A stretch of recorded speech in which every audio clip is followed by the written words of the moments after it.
the 6th QB off the board in just the first 12 picks, Sean Payton put all his eggs in the Bo Nix basket, with the aim of bringing the Broncos another banner. In his first season as signal caller, Bo took Denver to the playoffs, a feat not achieved since a different Payton was in the Mile High a decade ago. Bo showed strong development throughout the season, displaying many a trait needed for success at the pro level. However, he's not without faults, so let's roll the tape and grade his rookie report. Out of college, we were high on Nix's ability to anticipate and his accuracy in the quick game, driven by Oregon's one-read RPO-heavy offense. Well, that quick read ability, anticipation, and willingness to throw early have translated beautifully to the NFL. To win in the pros, you need to beat the defense with the throw, and this is a nice early find to his boy Sutton. Curl flats is NFL and Sean Payton's staple, with Bo excelling at driving the ball to the curl before the receiver had turned around, attacking the intermediate space in zone coverage. Here's another spot route hit, this time showing off the arm throwing cross field. The Raiders cover 3 back up to deal with the slot running a seam, and this leaves an opening to the boundary hitch, which Bo is driving accurately and early. Nix's rhythm and timing continue when throwing outbreakers, able to hit his wide receivers on easy 10-yard pickups. Press is going to slow the route down, but Bo's timing with Sutton continues, getting this out as his wideout dips back under the press, putting it out in stride to stop McDuffie contesting. Anticipation is a real killer to defenses when you can attack the middle, and there are some real high-level reps on Bo's tape. The Ravens are in zone, and with only 2 routes releasing long, much of the defense is guarding grass, leaving a window to the crosser. It's really nicely timed through the zones, if a little on the back hip of his man. Again, the ball is going to be timed through the dropping zones. The Raiders tilt their cover 3 to the trip side, but this plays right into the hands of the Broncos, who protect up and try to slice the defense long. Bo has this out as his man breaks, firing through the zones for the chunk play. And this is the best of the bunch. The Falcons are in a cover 8 defense here, playing cover 2 to the trips and quarters away, allowing them the chance to bracket Sutton. But Bo's got other ideas, sniping a post ball through the split safeties. The mic is a little wide and opens the angle slightly, but this ball is thrown with such placement and timing, I'm not sure it would have even mattered, beating the outstretched hands of 2 defenders, hitting Valet in stride for the catch and run. Coming into the league, Bo showed himself to be very adept in the quick game, with Oregon relying heavily on RPOs, with Bo keying a defender's movement and firing to a gap. With Sean Payton's play sequencing and his skill, this continued over to the NFL. They ran their fair share of RPOs, but will focus on true quick game, as that's a higher skill. It's just a basic sticks concept, but to any of those who spent years watching Brady, if you fire before the defense can respond, there's always yards available. This is out off the one-step drop, and no Colt can close quick enough. More fast firing here means the Falcons lose the fight. Running double slants, Bo is keying the nickel corner, and as soon as he takes inside leverage to take away the first slant, he's winding up to the second.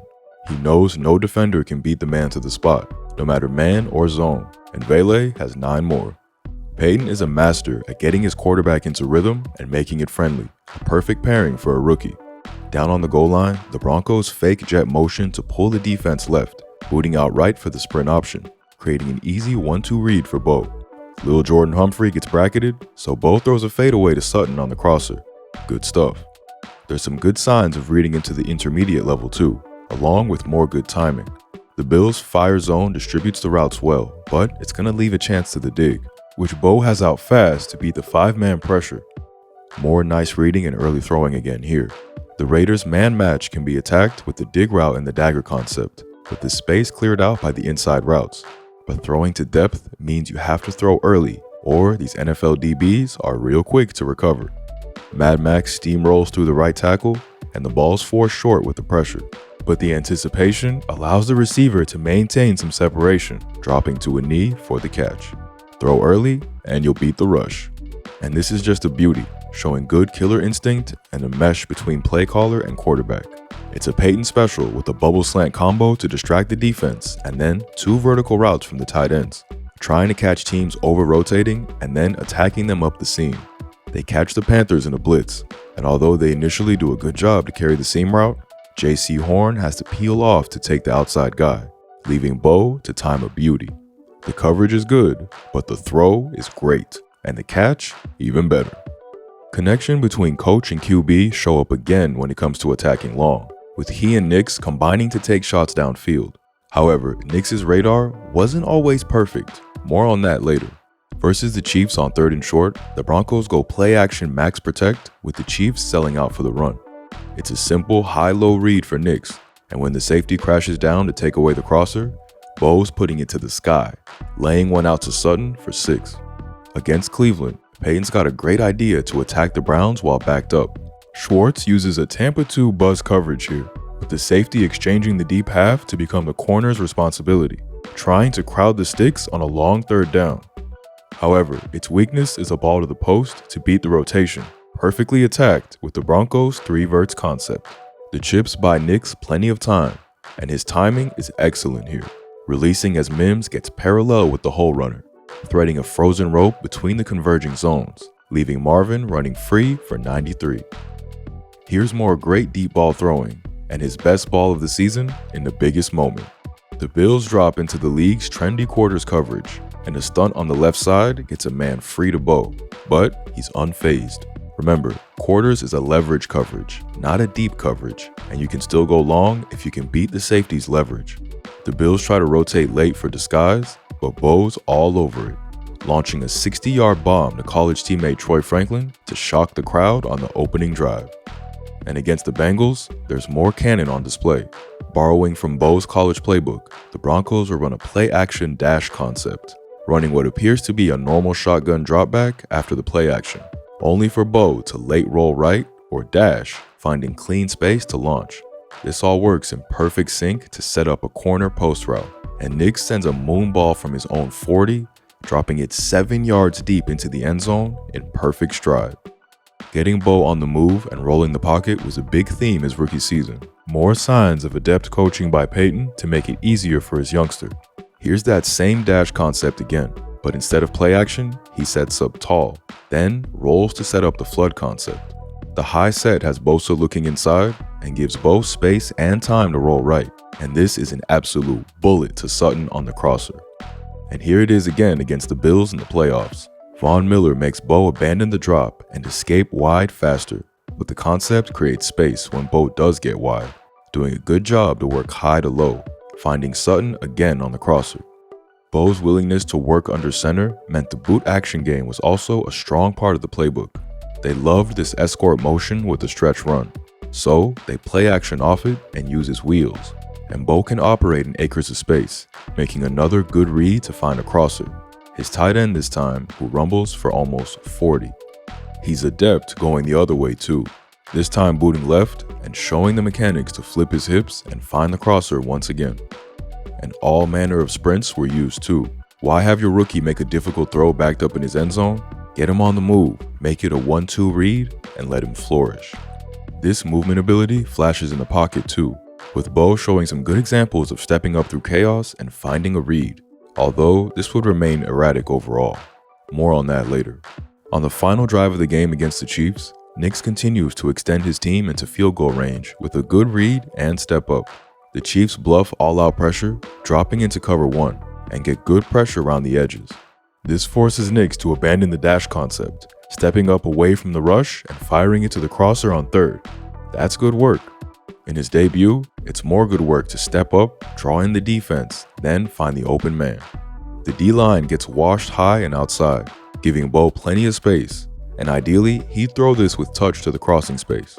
But young rookies like to run, and he starts to bolt when he sees space. However, it's good work to slam on the brakes when the defense collapses, finding that same crosser to move the chains. And here's the best of it. The Bengals squeeze and get good pressure through the middle, meaning Bo's step up leads him straight to traffic. However, he beats the rush with superb anticipation and placement, throwing before the cut and past the outstretched hand while taking a lick. That is a winning play. You know what else is a winning play? Joining the Thinking Football Patreon. Informative, detailed, and easy to understand football videos take a lot of time and effort to make, and we're only a small team where every dollar makes a big difference. So help us produce better football content than any mainstream network could by joining the Patreon. Just $1 a month gets you access to our Discord and $5 gets you access to our videos early, as well as all of our SEC content not allowed to be shown on YouTube. If you can't afford to support us financially, we totally get it. But we would love it if you could subscribe, like the video, and share our videos with your football friends. Thanks to our awesome audience who keep this channel going. So Nix can play the guitar, but there's still areas he needs to improve in to become a difference maker, and questions about how far his ceiling extends. The first area he needs to improve in is his eye progression, particularly in scanning cross field.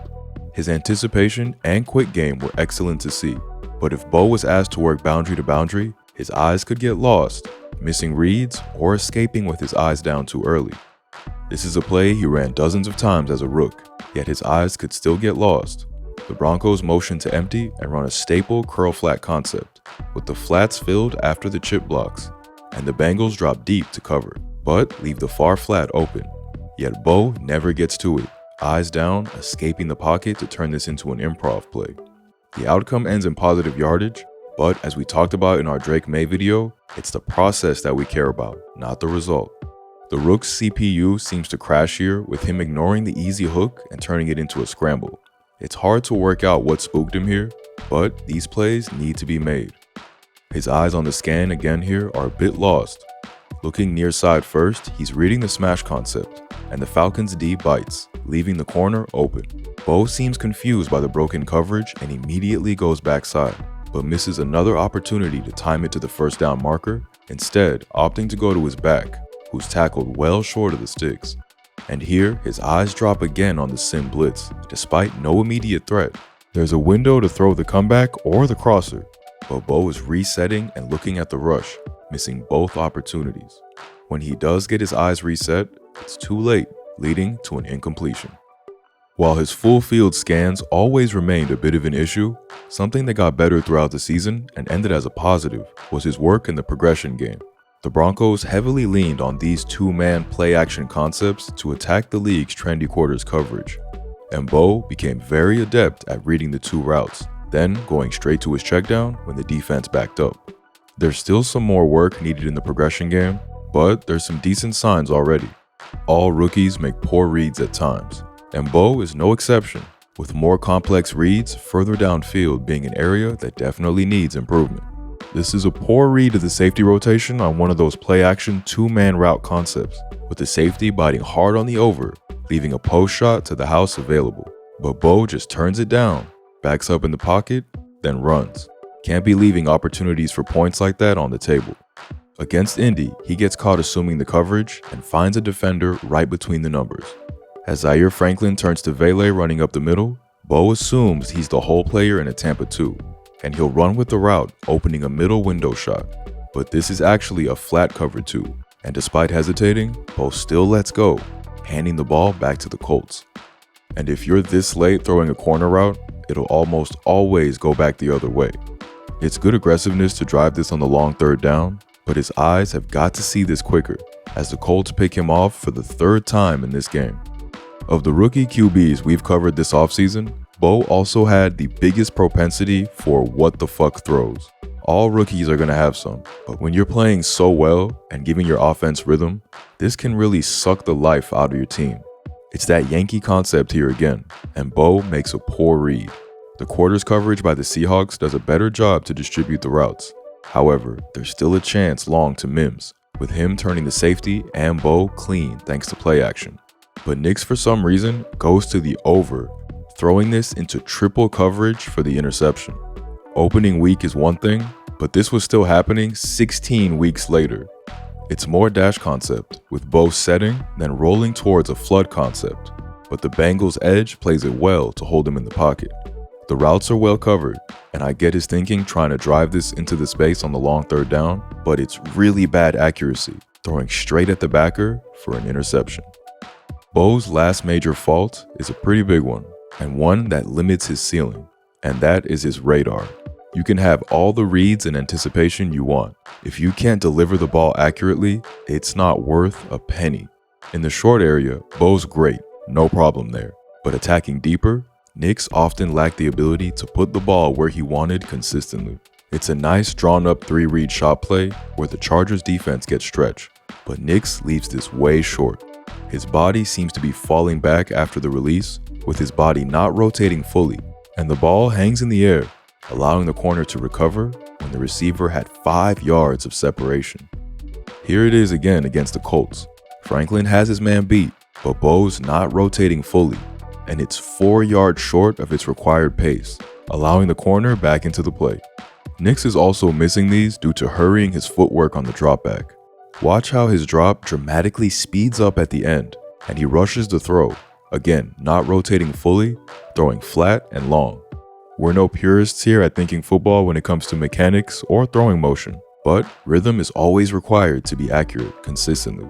And leaving the ball behind players due to radar can cause some nasty hits. It's that dash flood concept again, and with the Colts taking the deep and intermediate option, he needs to come to the back fast.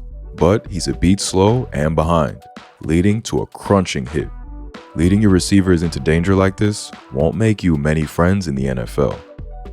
With a strong rookie season, flashing all the traits you need to see, the Broncos look to have found themselves the quarterback of the future. But where the ceiling lies is yet to be answered. The anticipation, quick game, and pairing of Peyton and Nix look to combine to make a winning formula, but questions over accuracy and mistakes remain. Perhaps most promising for Broncos fans is Bo's gradual but noticeable improvement throughout the season. Fans often like to convince themselves of this even when their QB was erratic, but he showed a genuine uptick the second half of the season, in both reads and progression work. However, his radar is still a question mark along with some mechanical deficiencies, and having already reached the age of 25, theoretically has less time to develop. You can't count out the role Sean Payton played too, because this was a masterclass in designing a QB-friendly system while slowly developing a guy along. His work in the red zone was of particular magnificence, as Nix found wide open man after wide open man to combat the Broncos' poor run game. Nix found the receivers, but his touchdowns numbers are inflated by this play calling. Looking to the future, the Broncos added Evan Ingram, who caught 100 balls in his last healthy season, and added some juice to the backfield with Dobbins and RJ Harvey, a welcome addition for a run game that looked stuck in the mud in 2024. More weapons and another offseason should see Nix even more comfortable in the Peyton system, allowing the playbook to expand and us to find out Bo's true ceiling.